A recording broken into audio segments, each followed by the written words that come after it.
The opinions and views expressed in the following program are those of the speakers and the host, and do not necessarily reflect those of Yoakley Scott Corporation and your sports network.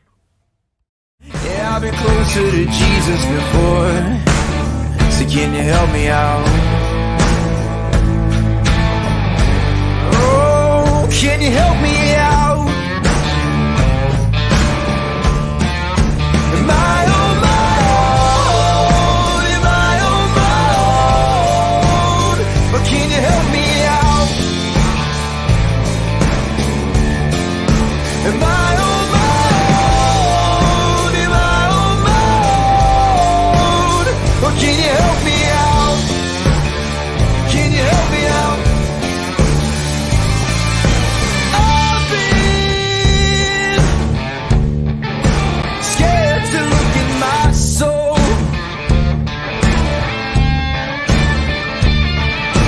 I've been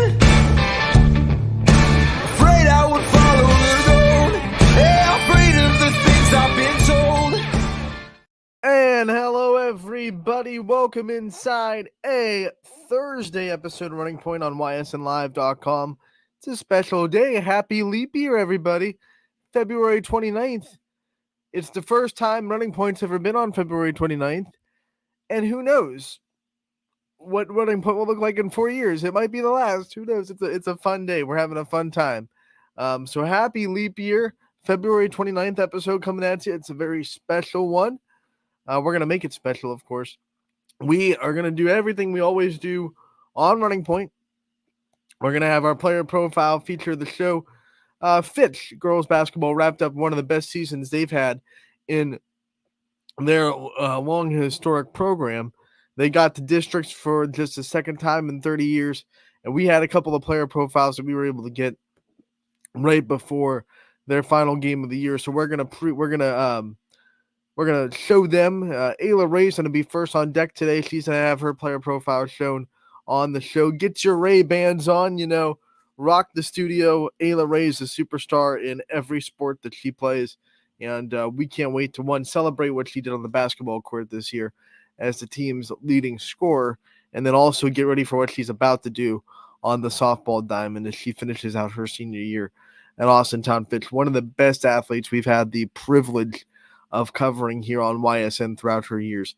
We are also going to recap, of course, the action that went down yesterday.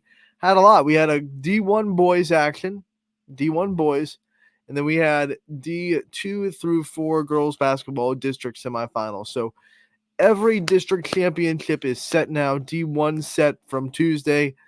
D2 through 4 was set yesterday. We're going to recap last night's action, and then we'll go into the brackets like we always do after every round and see what these championships look like in the districts that we were a part of. Let's go into the scoreboard. Sorry about that. On ysnlive.com. The scoreboard always presented by Burnett Pools, Spas, and Hot Tubs.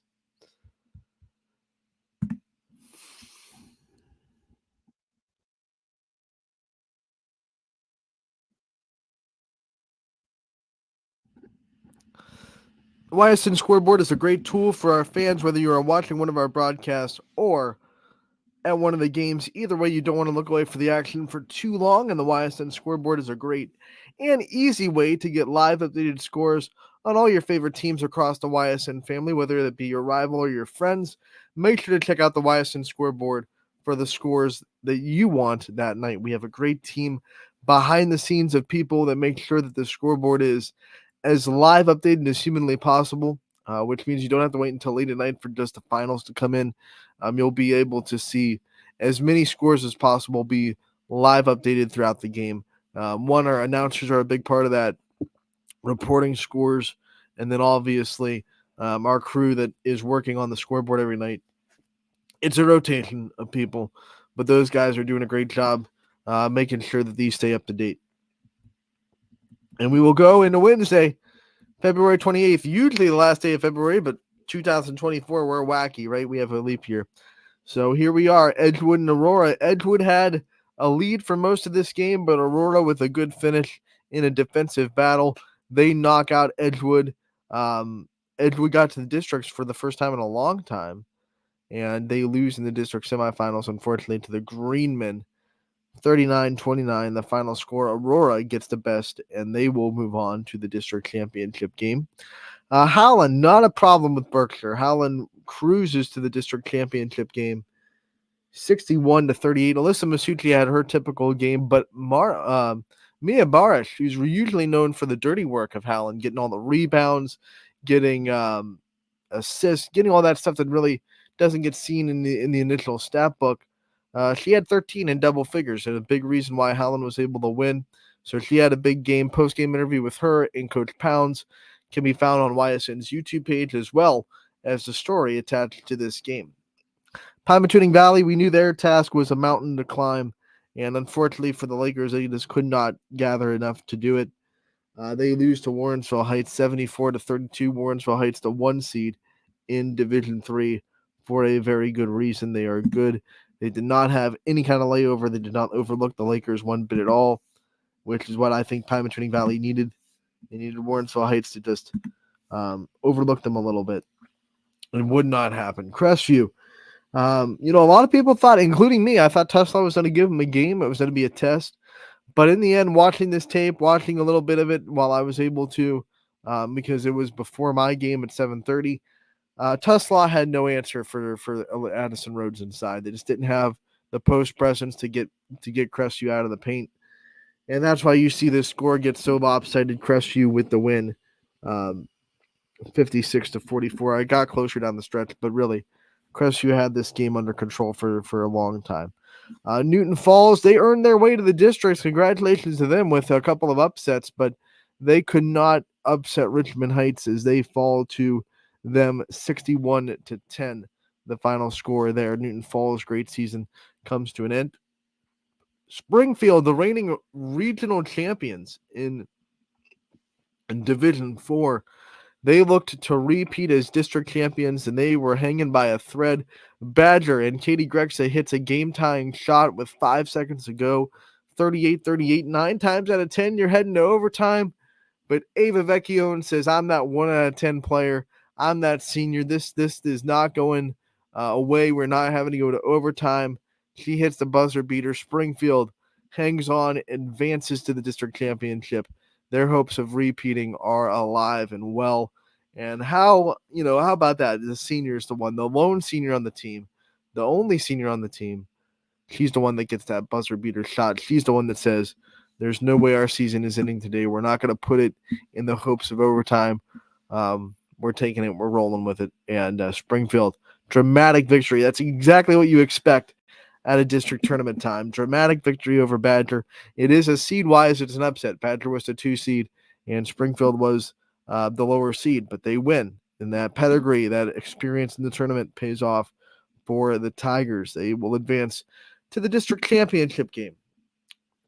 Lowville's impressive run to get to the districts comes to an end, 65-17. They lose to the 1 seed in Division 4. That is Laudenville. West Branch has no trouble at all with Chagrin Falls, 70-19. The final score. Chloe Dennison with a big night from the perimeter, 4 threes for her.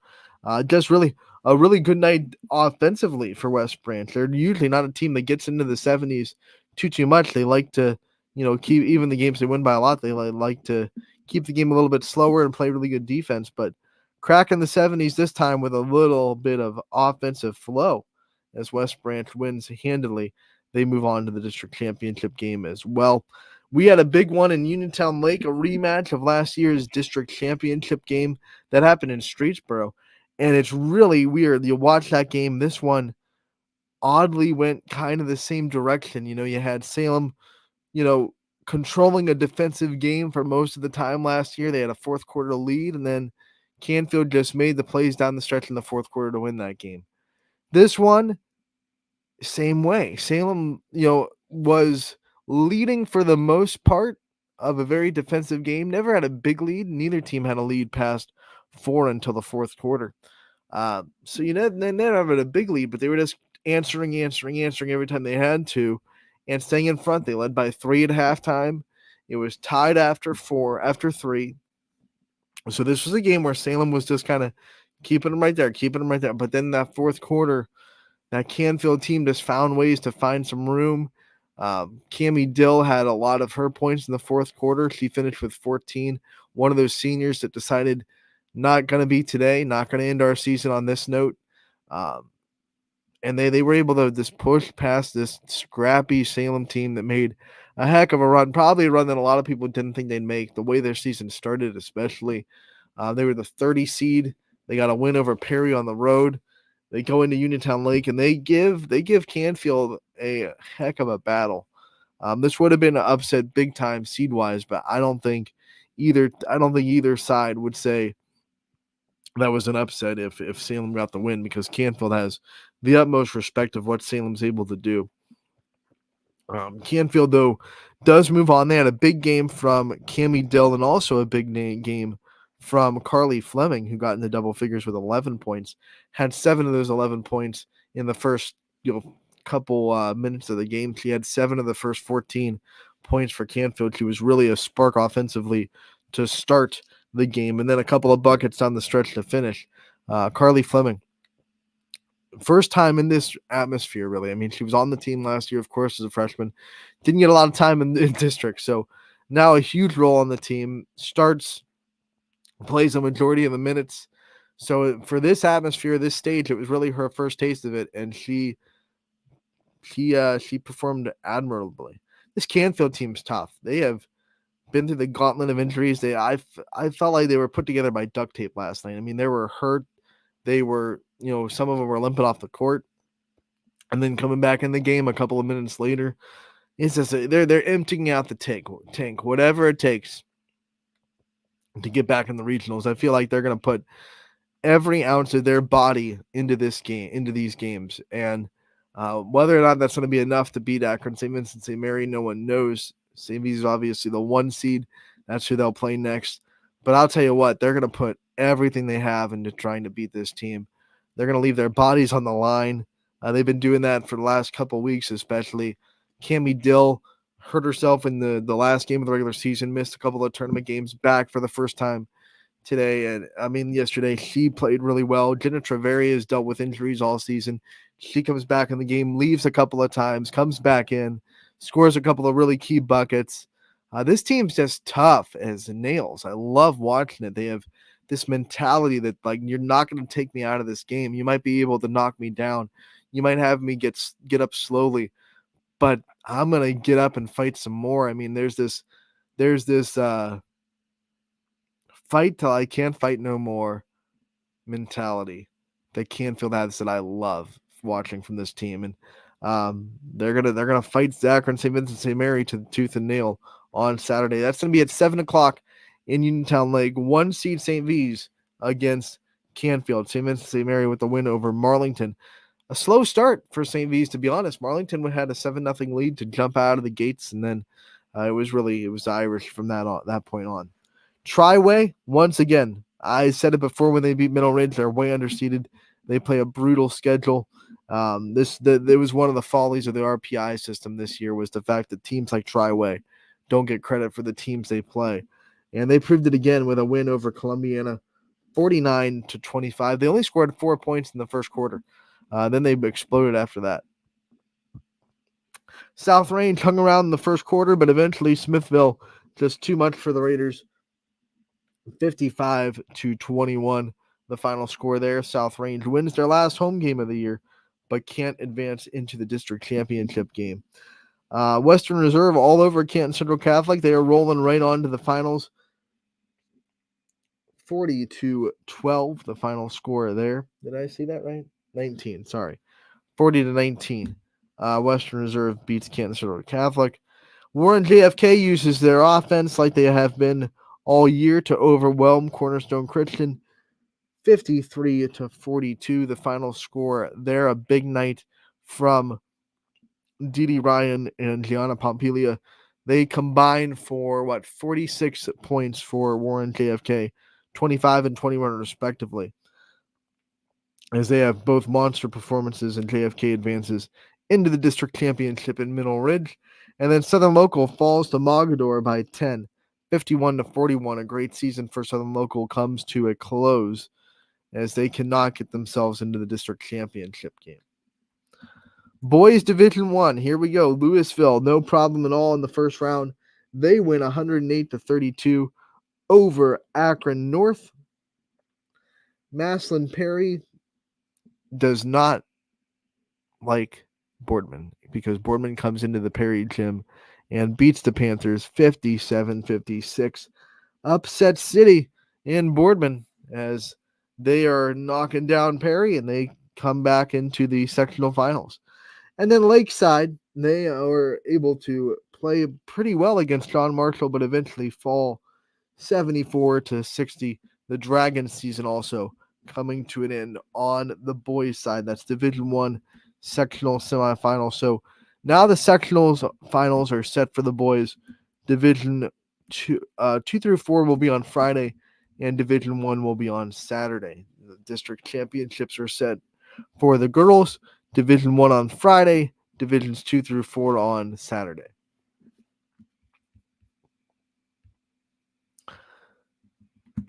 While we take the time to bring up the OHSA website, I want to thank the sponsors for the boys' games last night, as they 2 out of the 3 were sponsored, and the 2 that were home game, well, not home games, but the 2 that were sponsored were Louisville and Lakeside. We want to thank those sponsors for being able to generously let us get those games up to you. Want to remind everybody out there that's a fan of the boys basketball teams that are alive, on Friday, your game for the sectional will be broadcasted only if it gets sponsored. So if you're interested in seeing your team on ysnlive.com for a sectional final on Friday, make sure to get in touch with us with a sponsorship, and we would love to get out there and broadcast the game if we have announcers available, of course. So that is what we're going to do.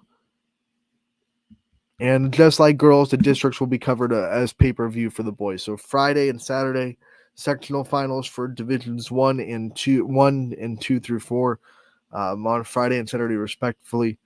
We will need sponsorships to cover those games. A handful of them are already sponsored, so make sure to get out there and get your sponsorship in if you want your team covered for the sectional final over the weekend. Let's go back to the OHSA NE8 Northeast District database and see what these district finals look like. We'll start in Division 2 because we've already looked at Division 1 after their district semifinals on Tuesday. This district starts with Aurora getting the win over Edgewood, and Aurora is going to be matched up against Gilmore Academy. That should be a really fun district championship. And the reason why we're paying attention to this, of course, is because these are district championships that we could see in the regionals. So we still want to keep an eye on the ones that, even though our YSN teams fell in. So we're going to keep an eye on that district and see how it goes between Aurora and Gilmore Academy. Northeast District 2.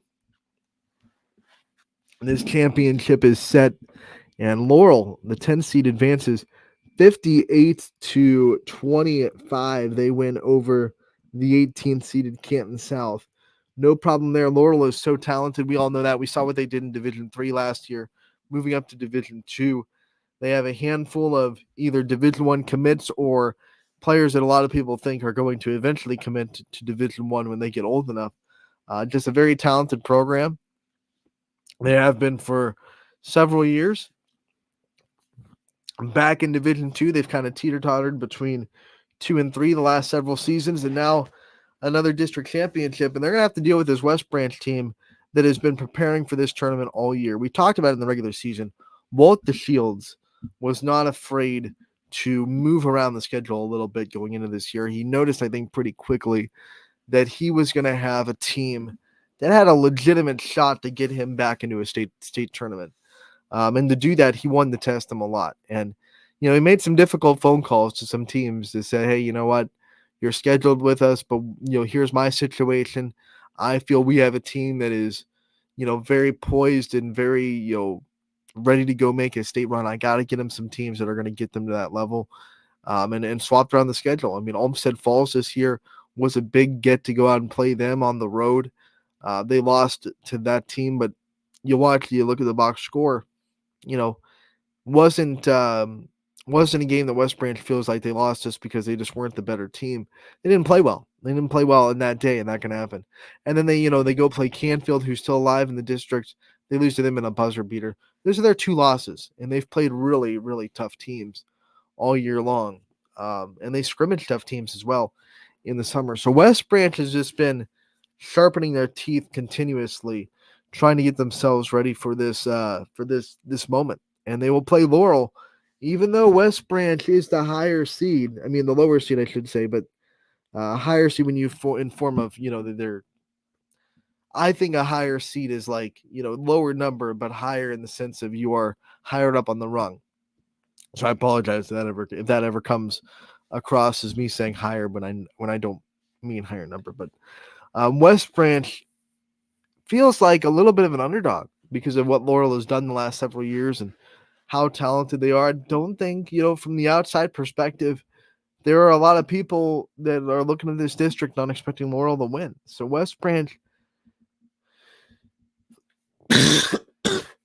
might be the favorite seed-wise, but I think they're going to go into this game with a little bit of underdog mentality against a team like Laurel, who, like I said, is known for their talent, known for how good they are, know what they've done for in the regionals the last several years.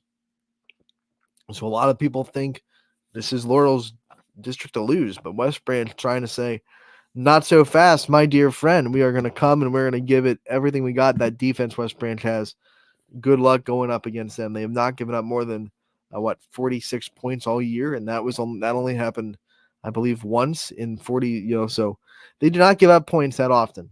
Is the point. So West Branch's defense going to be up for the task against Laurel. I think the snag for West Branch is, can their offense score enough? Their defense might be able to hold Laurel to,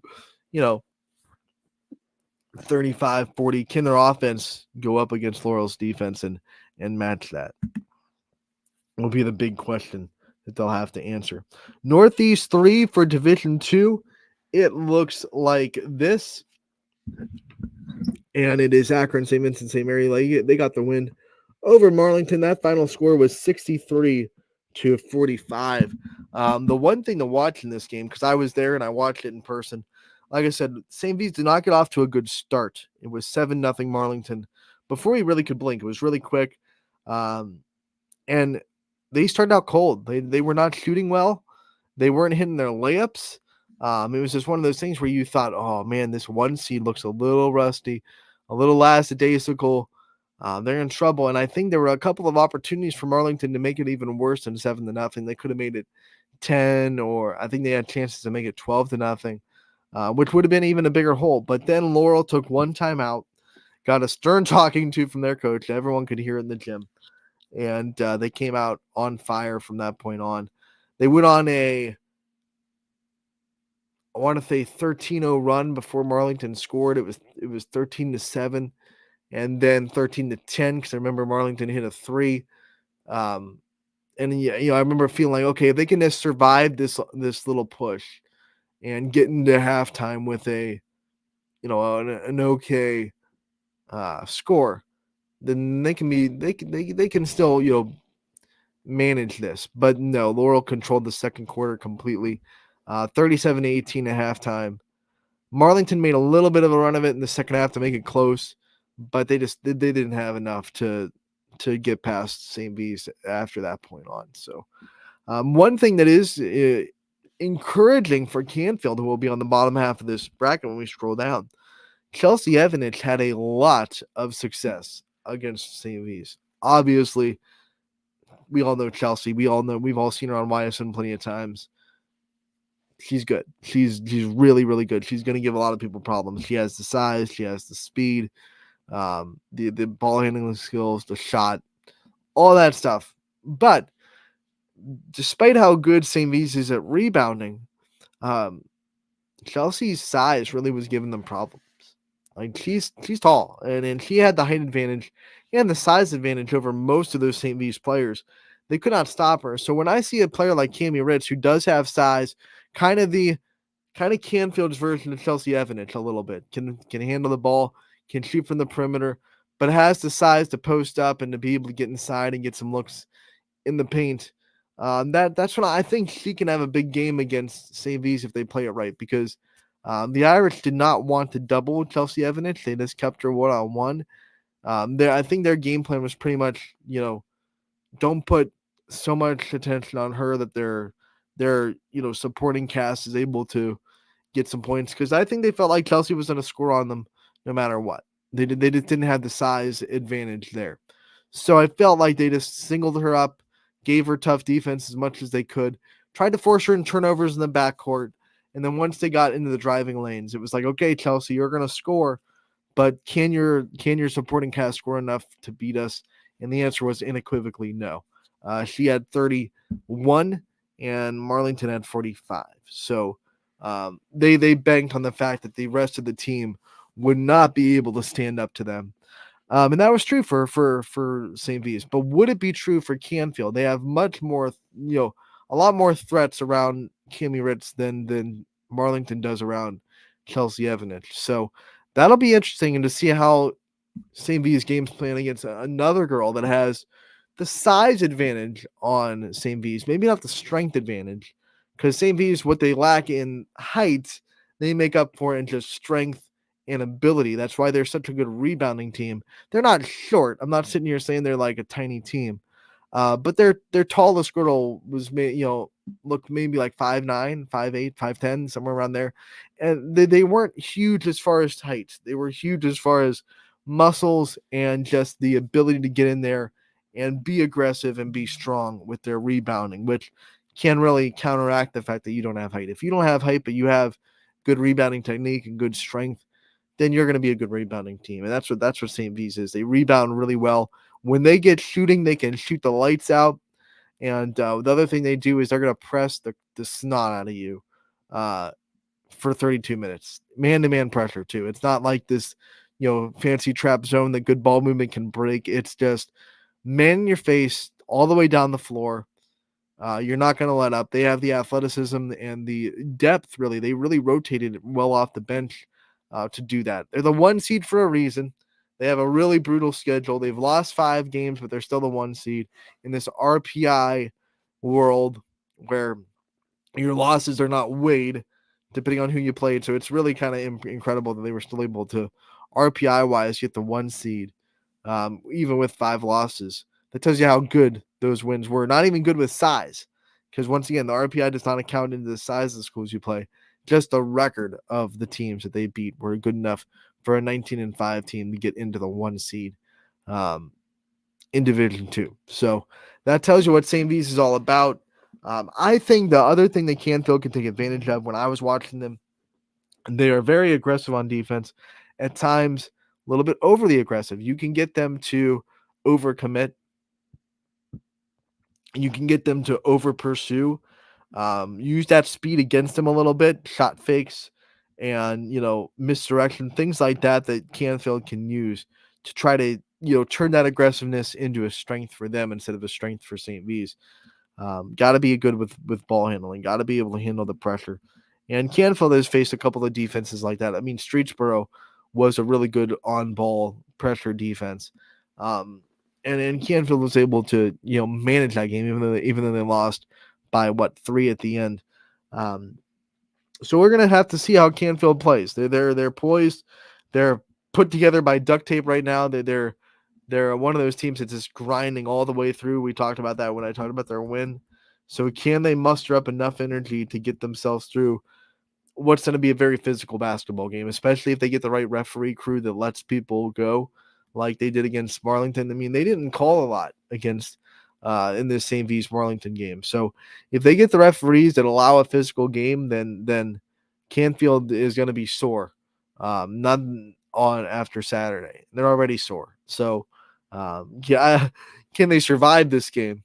Will also be another question. Championship time, though, in Uniontown Lake. It's going to be a fun one. Saturday at 7 o'clock. We have a couple of more to get to in Division 2. Let's get to it. Northeast 4 real quick. This is the one that will be lined up with, I believe, Northeast 2. And we see that this is the one where Howland gets the win over Berkshire. Howland is the 8th seed. They have a tough test, too. We saw Canfield be matched up with the 1 seed. Howland matched up with the 2 in Copley. 72-41. They got the win over Woodridge. 29 seed. So you look, Copley hasn't really been tested yet. 29 seed in the semifinal. 54 seed and the 53 seed, in the 63 seed in the sectional semis and sectional final. To be fair, Howland, 19 seed, but Talmadge was not ready for that level of basketball. And then, Berkshire, a little bit of an upset over Geneva to get to that point. So they weren't ready for Howland either, to be honest. I think they caught Geneva sleeping a little bit, and Howland was not about to sleep on Berkshire. So both these teams haven't been greatly tested yet. So who's more prepared? Alyssa Masucci and the Tigers going to be going up against a monster in Copley on Saturday. That game's going to be starting at 7 o'clock, and it is in Elyria, for those of you wondering. One last bracket to get to and to update in Division 2. It is Northeast 5, and here's how this district championship played out. Streetsboro got the win. This is the regional that St. V's and Canfield is lined up with. So the winner of this district will play the winner of the Canfield-St. V's game. Might be Streetsboro. If Canfield wins and Streetsboro wins, that'll be interesting because they just played each other in the last game of the regular season, and Streetsboro won by 3 in Canfield. So Streetsboro is going to play Norton, who got the upset over CVCA, the 7th seed. 61-51, the final score there. Norton, the 17 seed, but they have district pedigree. They've been here plenty of times. They've been to regionals plenty of times. So that paid off for them against CVCA. Will it pay off against Streetsboro? I don't know. Streetsboro is one of those teams where I feel like if you were able to somehow slow down the juggernaut that is Naomi Benson, you'll have a little bit of a shot. Now, she's obviously going to be a big D1, probably Power 5 player. So good luck shutting her down. But if you can slow her down, you can give Streetsboro some trouble. Canfield slowed her down for about 3 quarters. And then, the rest of that game, Naomi Benson woke up a little bit, and that's why Streetsboro won that game. But Canfield's defense played really well for her for about 3.5 quarters of play. Well, I should say 3 quarters of play. So we'll see. Streetsboro is the 9 seed, and Norton is the 17. That district is once again Saturday. It'll also be at 7 o'clock. So we'll try to scoreboard watch a little bit while we're calling that Canfield game. This one's going to be in Normandy. Once again, Normandy, the high school, not the beach in France. Got to make that joke. Always. It's a must. We'll go to Division 3. Let's go Northeast 1, see how this one shook out. And Columbiana Crestview, like I said, they had their way with Tuslaw. Tuslaw had no answer for their post. 56-44, the final score. Who is Crestview going to play? Well, Keystone was able to just barely nip Rootstown 48-43. They did it with defense. Rootstown had a 9.5-minute stretch of game time where they did not score a bucket. That is just detrimental. You cannot do that in the district round. And with all that, they still only lost by 5. Rootstown is a very good team. But Keystone looked a little bit vulnerable as a 2 seed. The one thing I will say about Keystone, though, they have height. So they might be able to handle Crestview down low. Now, I haven't seen Keystone live. Just look at their roster. Just look at their height. Sometimes that can be deceiving because if you're tall but not great at basketball, you're just a tall body down there. That's not going to be good enough to stop Addison Rhodes. You got to be, height, and you have to be able to defend well because Addison Rhodes can take you off the dribble. She'll get you out of the perimeter. And I think that might be what Crestview starts to try to do first. They might say, hey, okay, they have a little bit of a height advantage. They have the bigger bodies. Let's get them out of the perimeter and see if they can guard the ball out here and see if Addison can get, the drive on them because that's what makes Addison Rhodes so good is they can post her up. They can put her in the paint. They can do that thing because she has the strength and the size to do that. But she also has the guard ability to just say, hey, let's do out to the perimeter, see how you guard me out here. And she's done that to a lot of post players this year. that have been guarding her. So Crestview and Keystone, that one's going to be in Cortland Lakeview on Saturday, and that one is going to tip off. It says 7 o'clock, but I believe, can't confirm this yet, but I believe they've moved this game to 3 o'clock, if I'm not mistaken, for Lakeview at Lakeview. We will keep updated on that and see if that is true or not. But I heard a couple of birdies talking about how it's moved to 3, so we'll see. Going to the regional final in Northeast 2 in Division 3, a little bit of overtime action between Trinity and Waynedale. Apple Creek Waynedale sees their second season in a row of them not get out of the districts. Last year's Doylestown Chippewa beat them in the finals, and this year Trinity sneaks past them in double overtime, 47-39. Waynedale did not score in that second overtime period, as it was tied at 39 going into it. Trinity gets the win.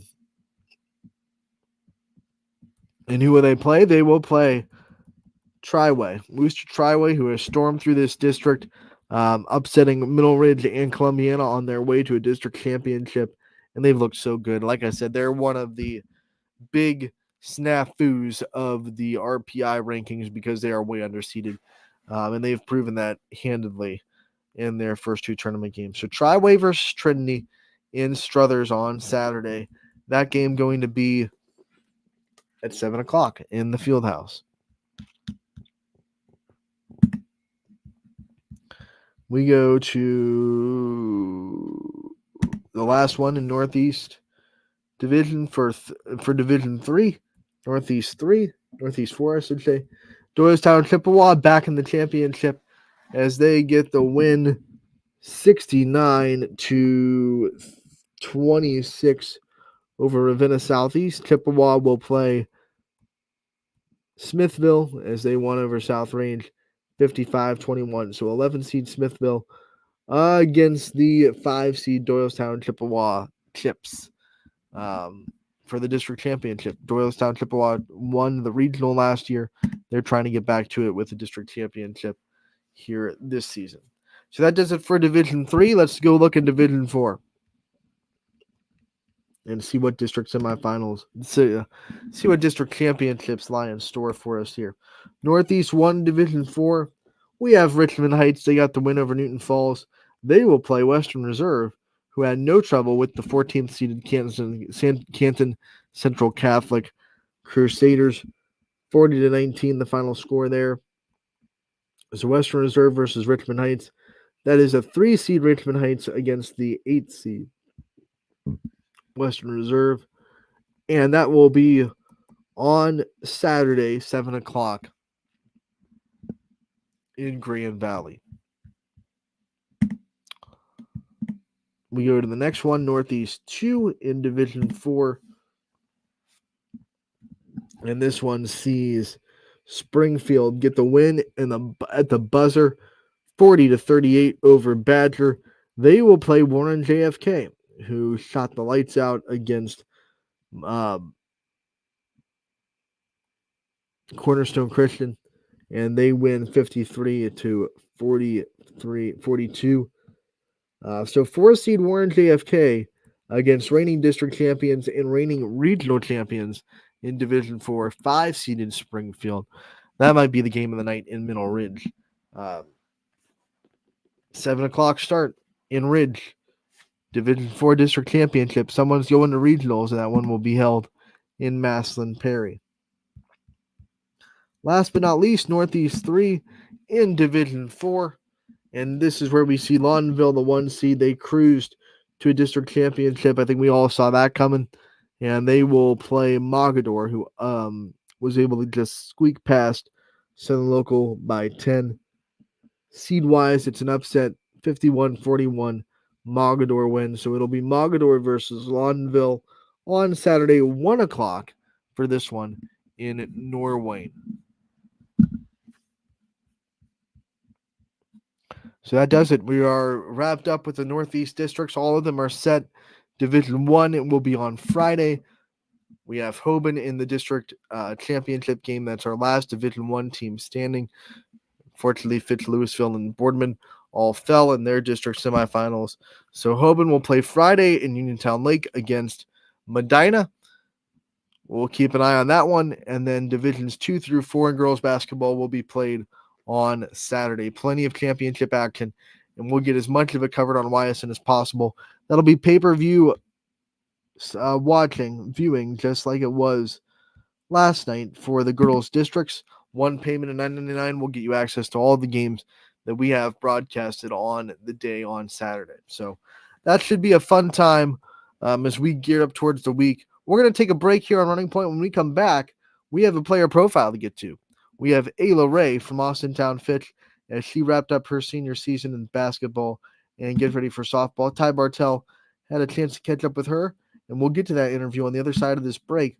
Running Point always brought to you by our good friends over at Greenwood Chevrolet in Austintown. 21 News delivers the news as it happens, using the latest technology from where it happens. Live here outside the Mahoney County. On air, online, Wednesday afternoon weather update. Very dangerous. and on the 21 News social media platforms. I'm on the road right now. 21 News, the Valley's only locally owned source for trusted news since 1953. Craftsmanship to us is 60 years of pride and dedication. Passed down from generation to generation. The hardwood floors that your kids take their first steps on. The solid wood doors you quietly close at night. The things we create day in and day out are the products that end up turning your house into a home. At Baird Brothers Fine Hardwoods, uncompromising quality and craftsmanship built our business. And it will keep us moving forward for generations to come. Going the extra mile at Greenwood Chevrolet means we want to take care of the community that takes care of us too. And we have to work together always. And that's how you stay in business for 40 years. You know, I love being a helper because when I help somebody, it makes me feel good. It means a lot that I can make a difference in others' lives. So I will do everything I can and just being there for them every step of the way. I want them to know within the first 5 minutes that they could depend on me. That's what going the extra mile means, only at Greenwood Chevrolet. Before the lights come on, before the workday begins, before a long day is ended, or it's time to have fun. It all starts with the people at Joe Dickey Electric. From replacing a light fixture in your home to building a substation for your business, no job is too big or too small. The people of Joe Dickey Electric power them all. Joe Dickey Electric, over 60 years of powering the Mahoning Valley. I love that drum outro for the Dickey. Boom, boom, boom, boom. What a commercial there. Joe Dickey Electric, one of our many proud sponsors of YSN. And as we go out of the commercial break, we want to thank all the sponsors that are with YSN that help us do what we love to do, which is highlight these young student athletes across the YSN family. If you're in the market for advertisement, it's a great time to get with us as we gear up for the spring season coming up shortly. Make sure to go to ysnlive.com/advertise to check out our packages and see how you can promote your business during the baseball and softball seasons on YSN. So let's get to it. Let's get to our player profile section of the show. Ayla Ray, a wonderful athlete. We're going to see her in the spring season on the softball diamond, but she had a great basketball season as well. Led the Fitch Falcons in scoring, and Ty Bartell had a chance to catch up with the senior from Austintown Fitch before her season came to an end. Let's hear from Ayla here on Running Point. Ty Bartell with another edition of Player Profile. This time we go to one of the leaders over at Austintown Fitch, Ayla Ray, one of their seniors, as leader in almost every statistical category as far as scoring, I believe. And just talk about the season as a whole, too. Recap what you guys had, ups and downs, ebbs and flows of the season, and just recap going into the tournament now. First district trip for you girls. Yeah, this season has been a journey. We started off really strong. We kind of got punched, and we've been trying to work back from that, and it's just been an overall great season. You talk about the ups and downs, too. What are some of the biggest things you learned about yourself personally in this particular season? Just to keep everyone's heads up. As a team, we just all need to stay focused, keep our heads up, don't let the losses get to us. What was it like for you kind of stepping into the leadership role now and being one of the ones that the younger girls are going to be looking up to, asking questions? Yeah, it's a lot of pressure being one they look up to, but just setting a good example for them to move forward on. Talking about your varsity experience throughout basketball, you've had a unique one, no doubt. You've had 4 different head coaches in 4 different years at the varsity level. One thing, I mean, it's tough because you don't have consistency, but I feel like you've also learned a lot of different styles of basketball and a lot of different cultures. Just talk to me about the journey from freshman year to now, the coaching experience that you've gotten from different minds, and where you're at now with Coach Horacek. Yeah, it's been a lot going through 4 years with 4 different coaches. I've learned a lot. The different type of coaching styles I like, the different types I don't like, and it's just been a lot going through. And I feel like what we have now is something I like, and it's been working. What kept you coming back year in and year out without, no inconsistency at the coaching spot, but you kept coming back all 4 years and you still had a big role in all of those teams? Yeah, it's definitely the team, just the team aspect. All of them are like my best friends, so just coming back every year, knowing I get to play with them, really kept me going. What was something you worked on a lot from junior year to senior year and that you're seeing kind of play out on the court? Definitely my consistency and my shot. I've been working on my shot a lot, and just having that fall now it feels great. When you went into this season too, what was some of the talks with Coach Horacek about? Like, what was his mind, his vision for you in this team and your role? I'm a scorer. He always tells me shoot or shoot, so just playing my role as a scorer and a leader on the team. You get reference to Tatum a lot too, Jason Tatum for your Celtics background. I know from Coach Horacek. What was the first chapters of basketball like for you? When do you first remember getting in the sport? What are some of your earliest memories? Going down to the YMCA and just playing with my teammate now, Lainey Henning. We used to always play at the Y together, and I've been playing ever since. She shouted you out too in her player profile. What kept you in basketball though? I mean, I know you're a multiple sport athlete, and I mean you're going the softball route obviously after high school's over. But what kept you in basketball and kept you coming back year in and year out? Definitely my dad. My dad has a love for the sport so much, and just being able to work with him on the sport really kept me going. I love your dad too. I know Ronaldo always has the coaching mindset too, and he's always talking to everyone. What's some of your favorite quotes from him? Does he have any sayings that you remember throughout basketball? I just like hearing him every game yell from where he's sitting in the front row of the stands, just him yelling, coaching like he's the head coach. He's always got that spot. They should make a designated spot there for him, no doubt. You also talk about your family coming up as well. I know you have a very athletic family, a lot of younger sisters, and I'm sure you're a role model for them.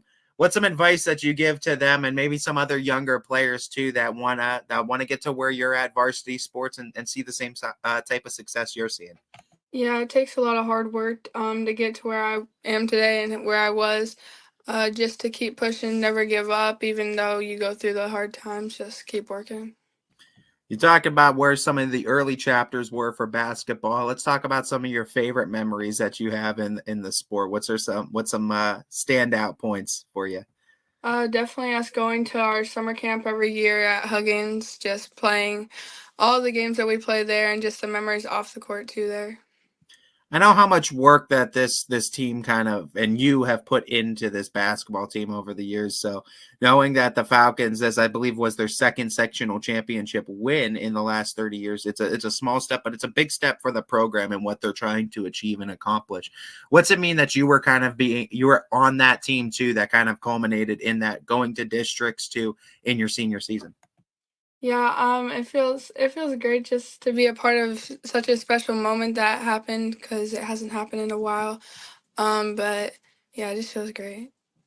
What's the biggest thing you've learned about yourself from freshman year to senior year? And I remember little freshman Ayla too, and I remember the first interviews I've done with you.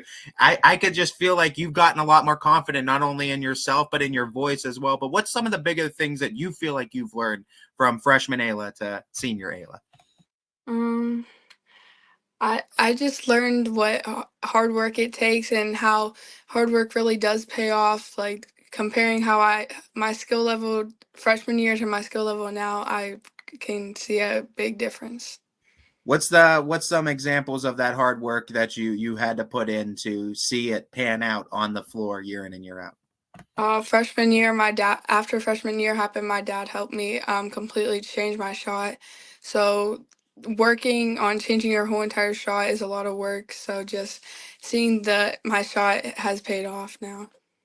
What kept you focused and kept you kind of grinding it out to try to see yourself the best version of yourself on the floor? I had my dad in my ear to keep going. You know, he told me all the hard work he spent playing football and basketball, and just having him in my ear. I know your dad is a huge role model in your life, no doubt. Was the decision to go to Youngstown State influenced because of the ties there? Did you want to just stay close to family? What kind of drew you to Youngstown State to continue your athletic career?